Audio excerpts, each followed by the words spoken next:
दोस्तों, वो टाइम आज फाइनली आ चुका है जब सीबीएसई ने आपका जो सिलेबस है वो कम कर दिया है। बहुत दिनों से कयास लगाए जा रहे थे कि इस समस्या में ये जो बीमारी है कोविड-19, इसकी वजह से जो बच्चों की पढ़ाई डिस्टर्ब हुई है, तो क्या इसको लेके कुछ सीबीएसई सिलेबस कम करेगा? तो भैया, बहुत खुशी की बात है, सीबीएसई ने आपका जो सिलेबस है वो कम कर दिया है। तो चलिए मैं विस्तार पूर्वक आपको बताता हूँ कि इस बार आपके एग्ज़ाम में क्या क्या नहीं आएगा। ओके, आपको इस बार कितना पढ़ना है और आपको क्या क्या इस बार के लिए छोड़ देना है जो आपको नहीं पढ़ना है। तो चलो विस्तार से हम लोग चर्चा करते हैं यहाँ पर एक एक पॉइंट के बारे में, और बहुत ही विस्तार से हम लोग चर्चा करेंगे। देखिए, पहला चैप्टर जो है आपका फिजिक्स का, वो है आपका इलेक्ट्रोस्टैटिक। ओके, इसमें आपको चार्ज के बारे में पढ़ना पड़ेगा, इसमें आपको इलेक्ट्रिक डायपोल के बारे में पढ़ना पड़ेगा, फिर उसकी दो डेरिवेशंस होते हैं एक्सियल इलेक्ट्रोड पे, वो आपको पढ़नी पड़ेंगी। फिर आपको बहुत इंपॉर्टेंट गॉस थ्योरम पढ़नी पड़ेगी, उसके कुछ एप्लीकेशंस हैं। तो यहाँ पे जो आप गॉस थ्योरम पढ़ते हो ना, इसकी 3 एप्लीकेशंस होती हैं। एक सिलेंडर वाली एप्लीकेशन होती है, दूसरी प्लेन शीट वाली एप्लीकेशन होती है, तीसरी होती है दोस्तों एक एप्लीकेशन जो कि होती है स्पेरिकल सेल। इसमें दिया जाता है कि स्पेरिकल सेल के अंदर कितना इलेक्ट्रिक फील्ड होगा, स्पेरिकल सेल के बाहर कितना इलेक्ट्रिक फील्ड होगा। तो इस बार जो आपका फर्स्ट चैप्टर है दैट इज इलेक्ट्रोस्टैटिक, इसमें से आपका एक डेरिवेशन जो है वो कैंसिल कर दिया गया है। इसमें एक डेरिवेशन आपको नहीं पढ़ना है। ओके, आपको इलेक्ट्रिक चार्ज भी पढ़ना है इस बार, आपको कूलम्ब्स लॉ भी पढ़ना है, इलेक्ट्रिक डायपोल भी पढ़ना है, ठीक है ना। फिर दोनों डेरिवेशन भी करनी है इलेक्ट्रिक डायपोल की, इलेक्ट्रिक फ्लक्स भी पढ़ना है, इलेक्ट्रिक फील्ड लाइंस भी पढ़नी है आपको, उसकी प्रॉपर्टीज़ भी पढ़नी है, उनके लिए आपको चार्ज भी ड्रॉ करने हैं, सिंगल पॉइंट चार्ज, ठीक है। तो आपको वो सब भी करना है। फिर आपको 2 एक चीज़ें और भी पढ़नी है, फिर आप आ जाते हो गॉस थ्योरम पे। तो गॉस थ्योरम पे जैसे ही आप आते हो तो गॉस थ्योरम के अंदर 3 डेरिवेशंस होती हैं आपकी। आप लोग अपनी बुक को ओपन करिएगा और आप देखिएगा गॉस थ्योरम में आपकी 3 डेरिवेशंस होंगी।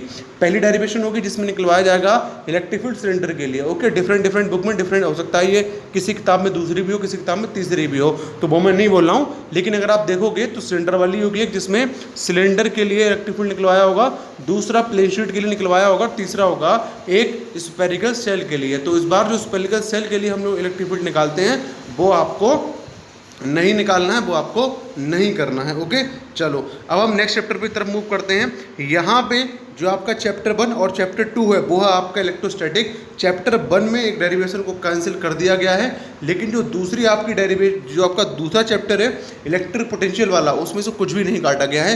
पूरा कैपेसिटर वही का वही रखा हुआ है और पूरा पोटेंशियल वही का वही रखा हुआ है, उसमें कोई चेंज एज इट इज नहीं किया गया है। अब बात करता हूँ आपसे मैं करंट इलेक्ट्रिसिटी की। तो करंट इलेक्ट्रिसिटी में एक बहुत ही प्यारा टॉपिक है जो कि है कार्बन रजिस्टर्स, ठीक है, और उससे रिलेटेड कुछ न्यूमेरिकल्स, जिसमें हम लोग ये निकालते हैं कि 4 डिफरेंट कलर बैंड्स के रजिस्टर है। अब बताइए इसका जो टोटल रेजिस्टेंस होगा वो कितना होगा। तो ऐसे कुछ क्वेश्चन आते हैं, बेसिकली अभी 3-4 साल से तो आए नहीं है, ठीक है। पहले बहुत आते थे, 2 नंबर में 1 नंबर में क्वेश्चन आता है, काफ़ी लंबा होता है, छोटा सा क्वेश्चन होता है, तो वो आता था, ठीक है। तो इस बार आपको वो नहीं पढ़ना है, आपको इस बार कार्बन रजिस्टर और उनसे एसोसिएटेड न्यूमेरिकल नहीं करने हैं। Series and parallel combination of register, आपको इस बार जो सीरीज में और पैरेलल में रजिस्टर कनेक्ट कर देते थे और आपको न्यूमेरिकल देख के बहुत ही परेशान करते थे, तो आपको सीरीज और पैरेलल में जो रेजिस्टेंस कनेक्ट होते हैं फिर बोला जाता है इनका टोटल रेजिस्टेंस निकालिए, पोटेंशियल निकालिए इस वाली सर्किट से, सॉरी इस वाले रेजिस्टेंस से।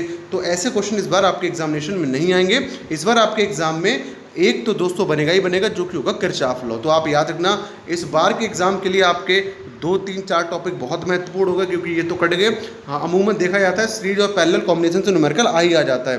तो इस बार आपको जो करंट इलेक्ट्रिसिटी में जो टॉपिक करना है बहुत ही अच्छी तरीके से, एक तो रहेगा आपका किरचॉफ लॉ, दूसरा रहेगा आपका बीट स्टोन ब्रिज, और तीसरा आपका यहाँ पे रहेगा ड्रिफ्ट वेलोसिटी वाली डेरिवेशन। ओके, तो यहाँ पे ड्रिफ्ट वेलोसिटी और जो टाइम पीरियड जो हम निकालते हैं उनके बीच में रिलेशन वो फाइंड करना, बीट स्टोन ब्रिज वाला, ठीक है। और आपका और जो है आपका ये सब आपका इस बार आपका इंपॉर्टेंट रहने वाला है। तो पेपर में क्या क्या नहीं आएगा आप ध्यान रखना। कार्बन रजिस्टर से एसोसिएटेड जो न्यूमेरिकल हुआ करते थे नहीं आएंगे, ना वो फिजिकल फॉर्म में पूछे जाएंगे, ना आपसे वो न्यूमेरिकल फॉर्म में पूछे जाएंगे। Series and parallel combination of register they will also not ask in your exam. Okay, तो किताब में खोलो करंट इलेक्ट्रिसिटी, वहाँ पे लिखा होगा टॉपिक कार्बन रजिस्टर, उसको काट दो, वो आपको नहीं लगाना है। सीरीज पैरेलल कॉम्बिनेशन में जितने न्यूमेरिकल रजिस्टेंस के सारे काट दो, आपको नहीं लगाने हैं। बच्चे वैसे सोच रहे थे इस बार किरचॉफ लॉ कट जाएगा, ठीक है, किरचॉफ लॉ कटेगा या फिर बीट स्टोन ब्रिज कट जाएगा, ठीक है, या फिर आपके जो और भी उसके एप्लीकेशंस हैं वो कटेंगे। लेकिन ऐसा कुछ नहीं हुआ मेरे भैया, ना तो किरचॉफ लॉ कटा, ना उसका कोई एप्लीकेशन कटा है। किरचॉफ लॉ के न्यूमेरिकल जो होते हैं ना वो कटे हैं, ना उसका कोई एप्लीकेशन कटा है, तो वो सबका सब एज इट इज़ है। ठीक है, आपको इस बार जो नहीं करना है that is carbon register, colour code carbon register. Okay, दूसरा आपको करना है सीरीज पैरेलल कम्युनिकेशन रजिस्टर, ये आपको नहीं करने हैं। बात कीजिए आपसे अगले चैप्टर में जो कि मूविंग चार्जेस एंड मैग्नेटिज्म। इसमें ना तो बायो सेवर्ट लॉ कटा है, ना आपका दोस्तों कटा है एम्पियर सर्किटल लॉ, ना उनसे एसोसिएटेड कोई भी डेरिवेशन कटी है। आपका कटा है दोस्तों साइक्लोट्रॉन। क्या कट गया आपका इस बार? साइक्लोट्रॉन। साइक्लोट्रॉन बहुत ही लंबा टॉपिक था, लेकिन बहुत ही बढ़िया टॉपिक था, बहुत बेहतरीन टॉपिक था, बहुत ही लविंग टॉपिक था।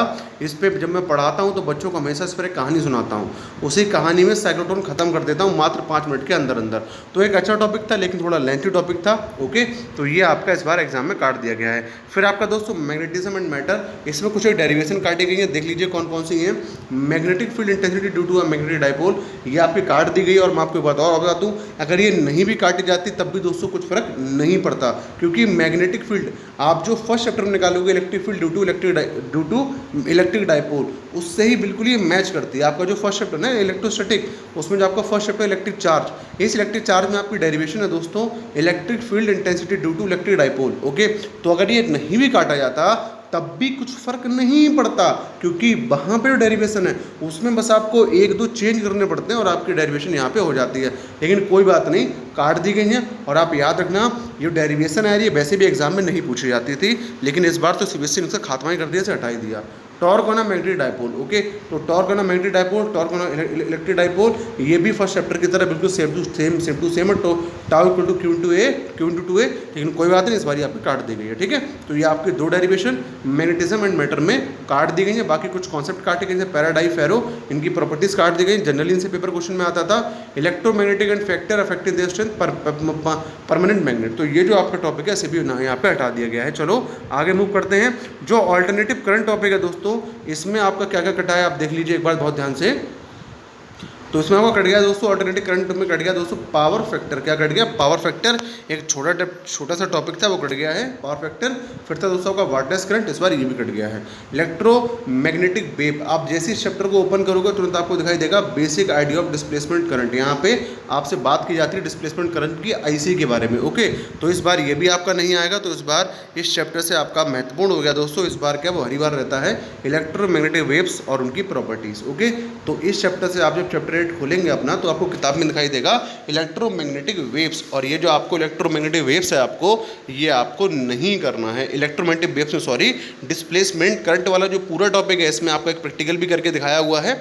फिर कुछ यहाँ पे फॉर्मूला भी ईजाद किया, उन्होंने फॉर्मूला भी ड्राइव कर रखा है, तो ये आपको नहीं करना है। फिर बात करते हैं रे ऑप्टिक्स की एंड ऑप्टिकल इंस्ट्रूमेंट की। सबसे बड़ा यहाँ पे जो बच्चों को परेशान करता था फॉर्मूला, पिछला फिलहाल आज तक मेरे बाल को कभी परेशान नहीं किया, ये था मिरर फॉर्मूला। तो इस बार इसको भी हटा दिया गया है।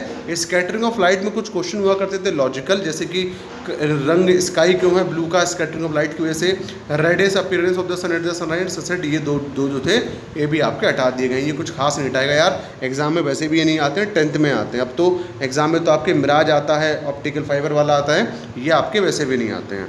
तो कोई बात नहीं, सीबीएसई ने हटा दिए हैं आपके। फिर अगर आपसे आगे बात की जाए तो resolving power of microscope and astronomical telescope, एक बड़ा डेरिवेशन था, एक बड़ा टॉपिक था, हटा दिया गया है। पोलराइजेशन हटा दिया गया है। प्लेन पोलराइज लाइट ये भी आपका हटा दिया गया है। बूस्टर्स लॉ, इस बार आप याद रखना मेलस लॉ है आपके सिलेबस में, लेकिन आपका जो बूस्टर लॉ से हटा दिया गया है। प्लेन पोलराइज लाइट के और पोलराइड्स के यूजेस क्या होते हैं ये भी आपके इस बार हटा दिए गए हैं। अब बात की जाए आपसे double nature of mental radiation में, तो उसमें दोस्तों एक एक्सपेरिमेंटल डिवीजन जर्मन एक्सपेरिमेंट, तो ये आपका इस बार पेपर में नहीं आएगा। बाकी वोहर का जो पूरा जो है दोस्तों वो आएगा ही आएगा। वोहर भाई कहीं नहीं जा रहा है, ठीक है, क्योंकि इस चैप्टर की जान ही वोहर है, हमेशा इस चैप्टर में क्वेश्चन वोहर से ही आता है। आ गया दोस्तों न्यूक्लियाई। न्यूक्लियाई में बहुत ही महत्वपूर्ण कुछ टॉपिक काटे गए हैं आपके, जान लीजिए कौन कौन से टॉपिक हैं जो आपके इस बार पेपर में नहीं आएंगे। एक तो आपसे नहीं पूछेगा radioactivity, okay, alpha beta gamma particles and their properties. देखो एक तो पहले आपसे इस बार पेपर में आपको रेडियो एक्टिविटी टॉपिक नहीं तैयार करना है। रेडियो एक्टिविटी आप लोग किताब में खोल के देखेंगे, तो आपको दिखाई देगा रेडियो एक्टिविटी, वो आपको नहीं पढ़ना है। अल्फा बीटा गामा पार्टिकल की प्रॉपर्टीज़ आपको नहीं पढ़नी, रेडियो एक्टिव डिके नहीं पढ़ना आपको, ना आपको हाफ लाइफ और मीन लाइफ पढ़ना है। बाइंडिंग एनर्जी पर न्यूक्लियन आपको इस बार नहीं पढ़ना है, ओके, ये भी आप अपनी किताब से काट सकते हैं। फिर हम आते हैं कुछ टॉपिक पे जो कि हमारे चैप्टर में होंगे। सेमीकंडक्टर, ये चैप्टर काफ़ी लंबा चैप्टर था सेमीकंडक्टर, इसमें भी आपको राहत दी गई है। जीनर डायोड काट दिया गया है और जीनर डायोड ऐसा वोल्टेज रेगुलेटर भी आपको काट दिया गया है। Zener diode and there characteristic, एक कर्व होती है, बनती है, ये भी आपकी काट दी गई है। और जीनर डायोड ऐसा वोल्टेज रेगुलेटर ये भी आपका हटा दिया गया है। तो ये आपका एक ब्रीफ मैंने आपको बता दिया कि आपको क्या क्या नहीं करना है। बाकी अगर आपको कहीं पर भी समझने में कोई दिक्कत हुई हो तो मैं आपको अपना एक एड्रेस दे देता हूँ, आप मुझसे इस पर बात कर लीजिएगा, कोई समस्या आपको नहीं होगी। आपको क्या करना है, एक मैं अपना एड्रेस दे रहा हूँ, ये है टेलीग्राम चैनल मेरा, सावरिया क्लासेस नाम से है दोस्तों। आप इस पर जाइएगा, आपको इसमें ऑप्शन दिखाई देगा दोस्तों ज्वाइन का, उस पर आप क्लिक कर लीजिएगा। तो यहाँ आप मेरे से चैटिंग कर सकते हैं, हम और आप यहाँ पे इजीली चैट कर सकते हैं और देखते हैं कि आपको क्या क्या दिक्कत आ रही है, तो उसे हम इजीली रिजॉल्व कर लेंगे। अगर आपको यहाँ पे कंफर्टेबल ना हो तो आप इंस्टा तो चलाते ही होंगे, अगर आज के युग में आप इंस्टा नहीं चलाते दोस्तों, बहुत ही गड़बड़ाते हुए फिर तो आप इंस्टा तो यूज़ करते ही होंगे। इंस्टा पे मेरी एक दोस्तों एक आईडी बनी हुई है, जो कि आप डालोगे सर्च में इंस्टा में तो आएगा सचिन गुप्ता 9536, ठीक है। इसमें आप मेरे को मैसेज कर दीजिएगा, सॉरी 9536, तो हमारी आपकी बात हो जाएगी अगर आपको कोई भी दिक्कत हो रही हो, ओके। चलिए दोस्तों लेक्चर को एंड करता हूँ, थैंक यू।